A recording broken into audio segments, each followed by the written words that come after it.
and welcome to ADHD Friendly. I'm Patty Blingerman. I am the host of ADHD Friendly and an ADHD coach, professionally certified and working to support neurodivergent clients since 2012. Whew. All right. Everything we do at ADHD Friendly is designed to help us thrive with our brains so that, we're kind of stepping out of our comfort zone and trying new things and figuring out what works for us. So today is episode 138, and my topic today, Becca, I feel like every time I say this, I get a little like flush.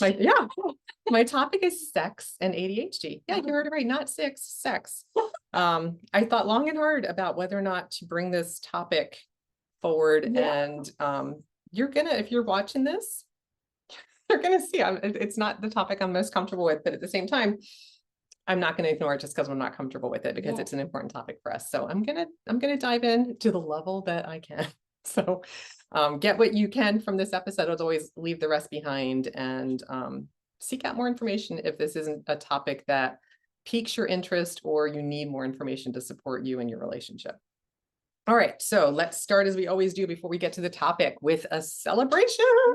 Welcome, new subscribers. So we are flipping the tens card. We're up to Becca, 861. Yay!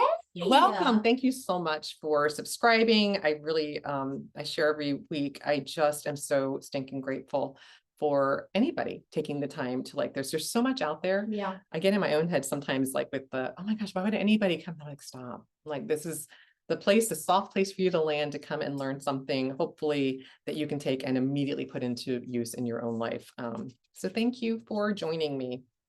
My celebration, besides our subscribers, is Becca. This week is my 32nd anniversary. Oh my gosh, congratulations. Thank you. Super excited about that. That's a big deal. It's a big deal. It's a big deal because I am still very happy and in love. I really am. I know. Sounds like you are. I know. I see it. It's something I'm probably more grateful for than anything else in my life besides my kids, which actually came out of the 32 years. So it's just given me pretty much everything and more than I ever imagined. So that is my huge celebration. And I know for those of us with ADHD, it can be really challenging to stay focused and manage impulsivity and distractions and be present. A lot of things that could get in the way. Communicate, right? We tend to have these rich conversations in our head and just assume you should know all of that because I thought it. Whatever it is, a lot of things can get in the way of us having really fulfilling relationships, and sex is one of them. So it's why I picked the topic for this week along with my celebration. But before I get into that, I'm going to share what I purchased this week. And Becca, this was last week. I know you weren't here when I recorded because you weren't feeling well last week. I'm so glad you're back and you're feeling better. Thank you. But I purchased a lot more last week. Then part of my celebration this week is I only purchased 2 things. One of them is my overalls. They're so roomy. They're so comfortable. Cute. They've got these really big wide legs. They're just, oh my gosh, they're so cool. And summer. They are. And so that was Amazon. Love $62 for both. There's $64 for both of them, like $32 each. I know. What's and the color of the other one? It's like a mustard yellow. I'm probably, if it's warmer, I'll wear it next week. Pretty. And it has like spaghetti strap strings instead of these wider ones. Cute. So, but they're both so cute. Yeah. So, and I just thought yellow, I don't get anything yellow, and I thought that'd be the perfect thing to get in yellow. And the other thing is they're not in yet, and I will share them when they come in, but I ordered the bookmarks from Vistaprint that are kind of sharing information about ADHD friendly in a bookmark. I'm going to do a program at my local library, so I wanted some bookmarks to give away that share some information about ADHD friendly. So those were the only 2 things I bought this week. And I'm feeling really good. I think it was just because we were so busy. Still doing the mulch, guys.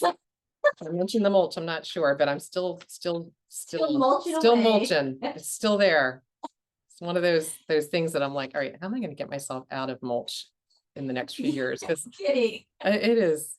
It's a lot. And I've got cuts all over from you beat yourself up with that mulch. I'm paying the price of it, but but it'll be a sure. I mean, I'm celebrating the progress. Yeah. The pile of mulch, which was taller than me, is now down to probably my knees Yep. to maybe mid-thigh height. I agree. And it's you can see over it, which is good. You can see over it now.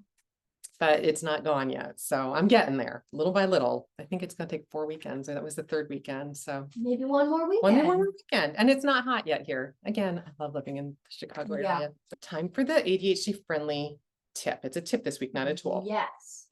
And I'm going to tie this back to my 32nd anniversary, as well as the main topic, which is sex and ADHD. And that is have more hills than valleys. Oh. So just realized you can think about that in different ways. I mean it in every relationship has ups and downs. And if you're together for any length of time, it's a reality. You can't always be up, and hopefully you're not always down. Yeah. But minimizing the valleys and making them not as deep and not as long. My daughter would say that's what she said.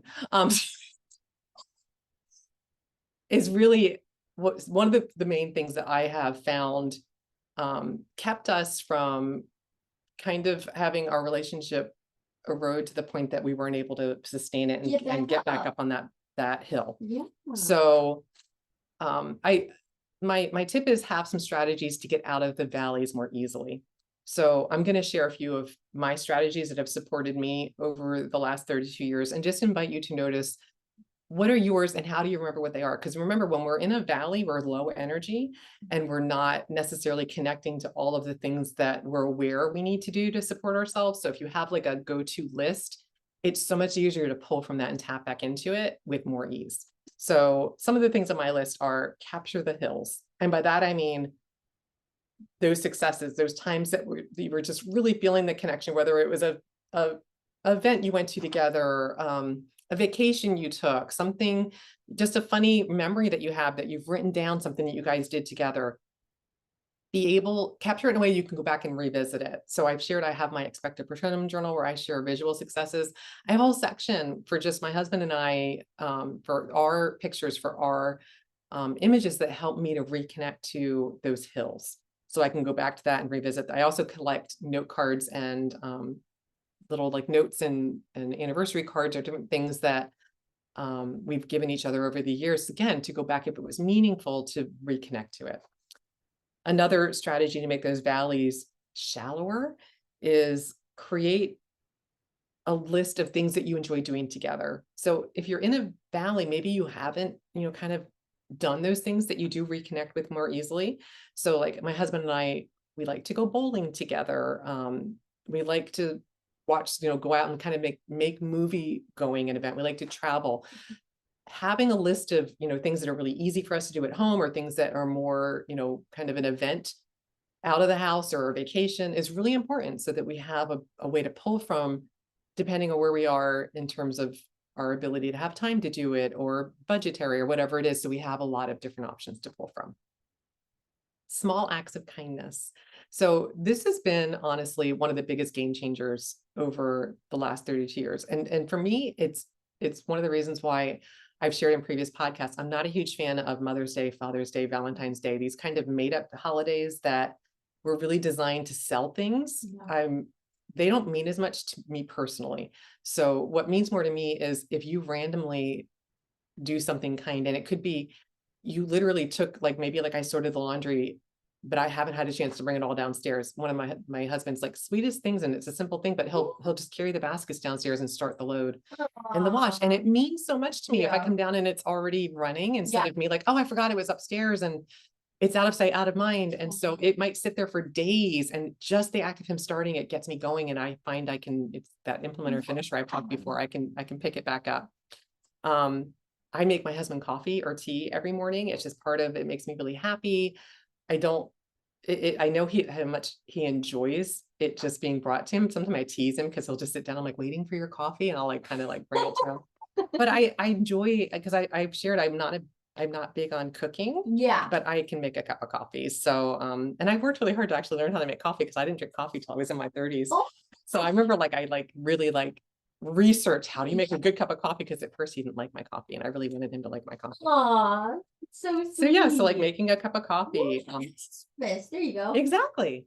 And these are all little small things. My husband has taken my car and just like run it through the car washer, washed it himself and vacuumed it out. Oh my gosh. Amazing. That is like a love life. My husband's love Yes. language is acts of service. He's Yes, always love doing that. little small things for me. Mhm. And I so appreciate it. And I like to like, if, going back to the wash, such a big thing, always has been. But like, I am really good at taking all of his dress shirts and hanging them up. So they're, yeah, So that ready to they're, go. and they don't get all wrinkly and he Wrinkled. doesn't have to iron them. I buy the wrinkle-free shirts because I do not like to iron. Like, Who oh my does? gosh, I do That is iron. just- But I can just hang it up so that it doesn't have to be ironed Yeah. by him, because I'm not gonna do it. But I can hang it up and I Yeah. can get it out of the dryer quickly and hang it up. So that's like one of my things. So again, it's just small acts of kindness. They don't have to be big, huge gestures. We tend to, kind of like build up this grand thing in our mind, and then we get so overwhelmed we don't do anything. Small acts of kindness really do make a big difference, because they're just showing that you're thinking about that other person in a meaningful way. I also like to stick like Post-its. If I know he's going somewhere, I'll stick it like on the dashboard, somewhere that he's going to see, just to let him know I'm thinking of him. Right. Very sweet. A simple little thing when the kids were small, and honestly, like hiring a babysitter. I have 4 kids. I didn't know at the time when they were little that, to varying degrees, ADHD was completely involved. And so I always had a really hard time getting a babysitter that I could feel confident leaving the kids with, that I wasn't worried that we were going to get a phone call while we were out. And so, and also budget, right? Because I stayed home for the most part and took like a little like jobs in that I could work from home doing, but money was always tight. So having a way to still connect and have a date. So we had this thing that I borrowed from my best friend. She used to call it date on the deck. We called it date on the porch because we had a porch. So just literally like putting the kids to bed, having a glass of wine, putting on some music and sitting outside, like close the door. And it was like, okay, now like this is our date environment. Yes. Enjoy Really, each other's company. yeah. And we didn't have to pay a babysitter. We could stay up as late as we wanted. It was truly, and we used to do it every Wednesday because we had kind of had like a middle of the week date night to look forward to. Yeah. And then my last tip is ask for what you need. And this is going to come up a little bit in my sex and ADHD part 2. But in all areas, let's not assume that our partner can read our mind. Which I'm not going to say I don't still do from time to time. I mean, he doesn't still do with me from time to time, but we do it less often, and we're much better at saying what we need if we're not feeling like our needs are being met in terms of, balance of housework or, and whatever it is. Just let's not assume that they know or they should know. Yeah. It should be obvious. Whatever that self-talk is in your head, ask for what you need. So you're more likely to open that conversation and grow the awareness, and then hopefully get more of what you need because you're asking for it. All right, that's my tip for this week, is have more hills than valleys. All right, so now on to the topic. If you're watching this on my YouTube channel, ADHD Friendly, I just invite you now. I'm going to just go ahead and say, see if you can find how many places I edit. I have Becca edit, because I have no idea how much I'm going to be able to get into this without being like, okay, Becca, let's stop. And I'm going to have you take that part out right there. And I don't know when we'll see, Becca, your editing skills. Maybe most times Becca rarely has to take anything out of these. I kind of just go, but this may be the exception where there's going to be a lot of edits. We'll see. All right. So on to our topic. I'm procrastinating. All right. Paper I can fan. So we're going to be talking about sex and ADHD. So long-term relationships are built on trust, connection, and commitment. If you're in a long-term relationship commitment, it's also probably going to have sex involved in it. So couples that are impacted by ADHD face some challenges that are specifically due to the ADHD. And those are impulsivity, inattention, that communication, meeting expectations. We can be distracted. There's a lot of the challenges that can come in that will also impact your relationship with your partner. So ADHD impacts sex in many ways too. So there was an ADDitude magazine survey where it showed that 42% of partners with ADHD said it impacted their sex life a lot. And there are lots of reasons for this. And some of these are from the person with ADHD and some of them are from a partner without ADHD.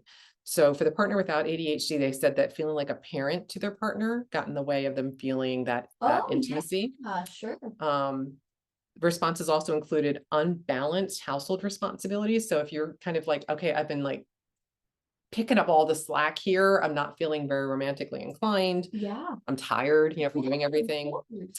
Extreme emotions was something that was listed as one of the reasons, particularly anger, which makes sense, right? So if somebody has that really short fuse and they kind of react with anger, whether that's the person with ADHD or the person without, or if somebody reacts with anger and the person has sensitivity and doesn't just kind of roll with it, like, oh, and they're like, oh, I didn't mean anything by that, but you're still kind of like in that fight or flight response to it, that can definitely impact it.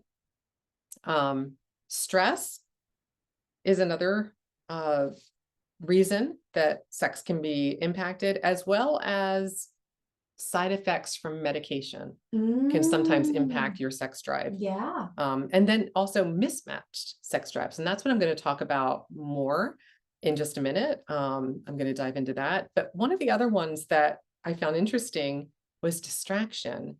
And that, if you think about just generally like the squirrel, right, is if you're just sitting and something goes by, it's pulling your attention. If that's happening during sex and you hear a noise outside, or literally like something, the breeze going by the window, the phone ringing in another room, whatever it is, yeah, anything can literally add to that distraction. Yeah. And it gets in the way of intimacy if you're distracted. So I'm going to share a little bit of information about that as well. So Dr. William Dodson also had an article in an ADDitude magazine that is called ADHD Sex Drive, Do Medications Help or Hurt?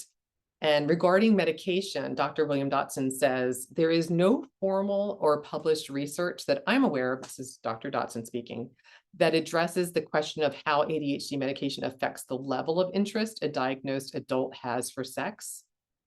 But he said, from anecdotal experiences of practitioners, by far the most common is that sex becomes better because the ADDer isn't distracted in the middle of making love.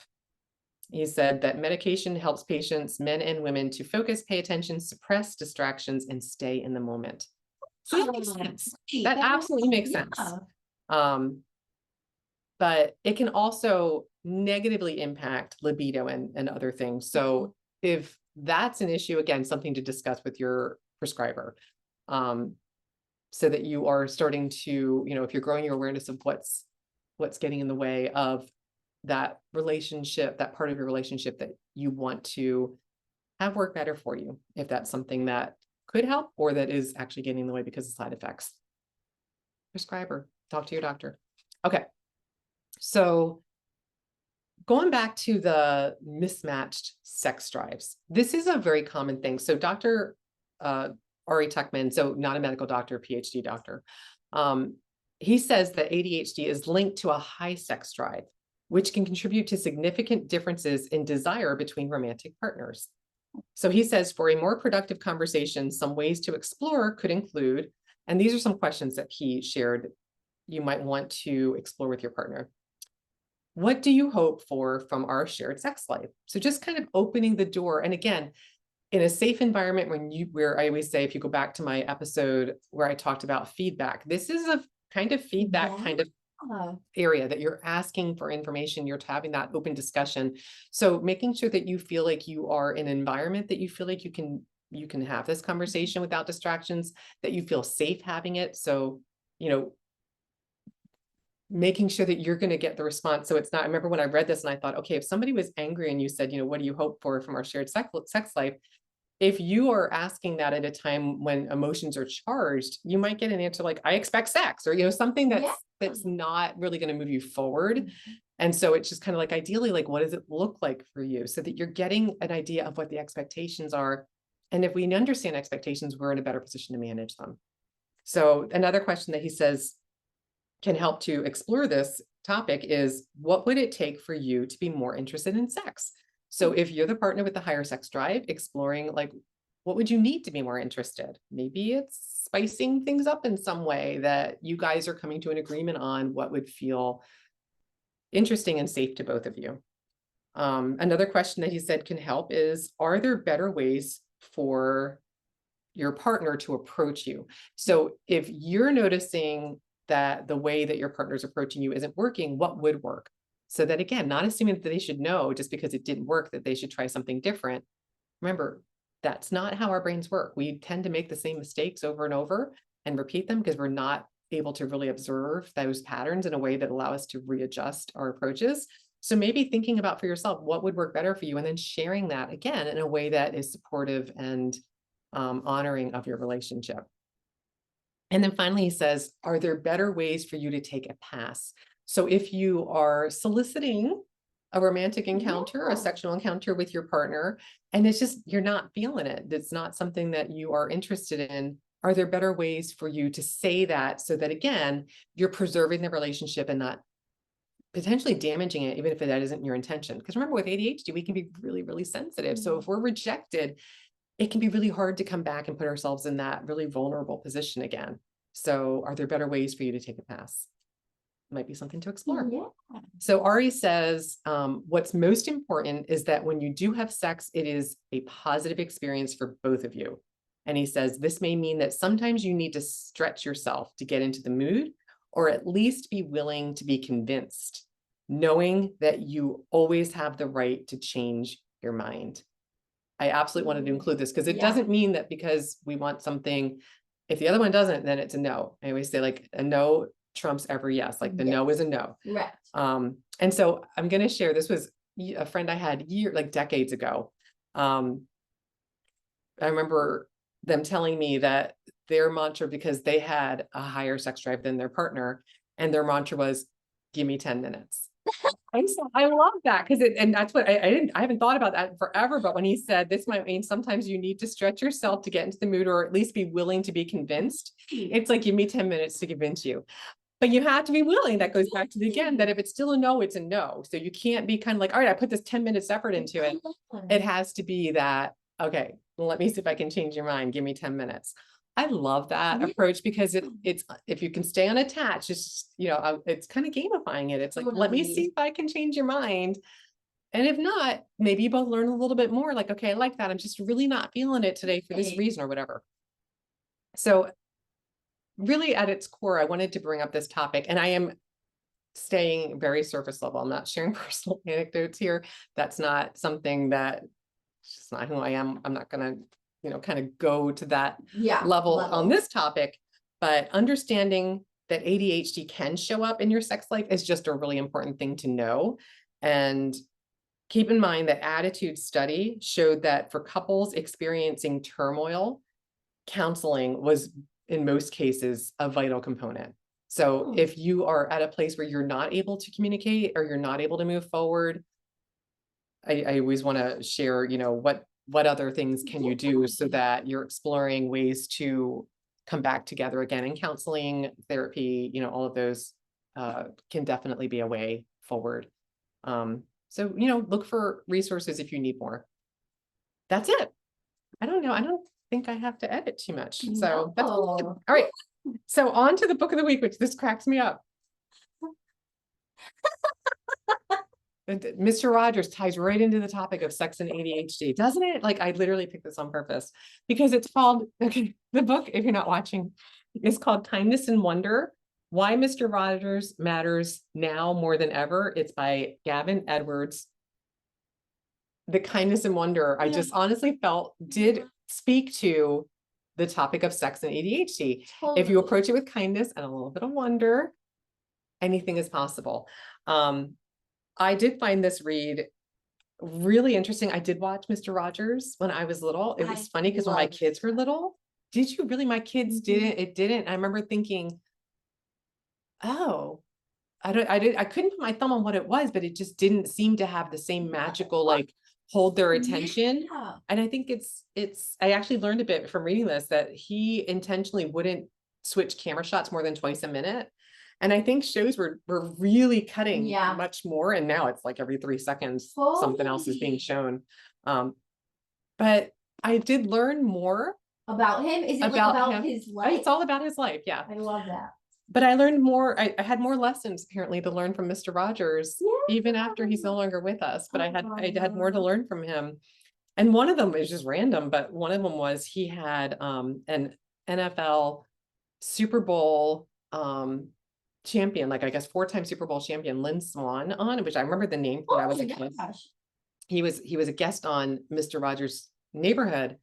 And apparently he was a ballet dancer when he was a kid. So he was showing Mr. Rogers. I've never seen this episode. Yeah. And I was like, that's the coolest thing. And he So said that a lot of kids interesting. wrote and said that they felt empowered to take ballet lessons Because because of, football player. yes. And I thought Aw, he was ahead of it. He was so ahead of his so time. ahead of So time. a very quick, good read. And what I like is the first half is all about kind of him and his background in his life. Went to divinity school to be a preacher. I know.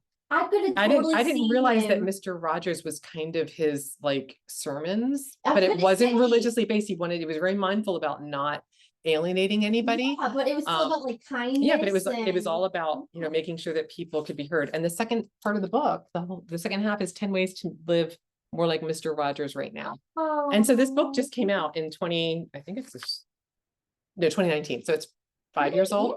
Yeah. So very relevant for today. Check it out if it sounds like something that would interest you. But I have a quote from Fred Rogers this week. Aw. So he said, "Love isn't a state of perfect caring. It is an active noun like struggle. To love someone is to strive to accept that person exactly the way he or she is, right here and now." And I love that because, again, it's accepting. Yeah. And if we tie that back to sex and ADHD, it's accepting where we are, where our partner is, and what are we trying to build to. So it goes back to what would your sex life look like if it was where you want it to be. If you're having that conversation and opening up that dialogue, you have a way to navigate there instead of just staying in your head and maybe being frustrated with each other. So if something in this episode 138 resonates with you, I invite you to post any comments. If there's something that you've tried that worked, keep it, you know, within the realm of, you know, PG. Yeah, in the postings.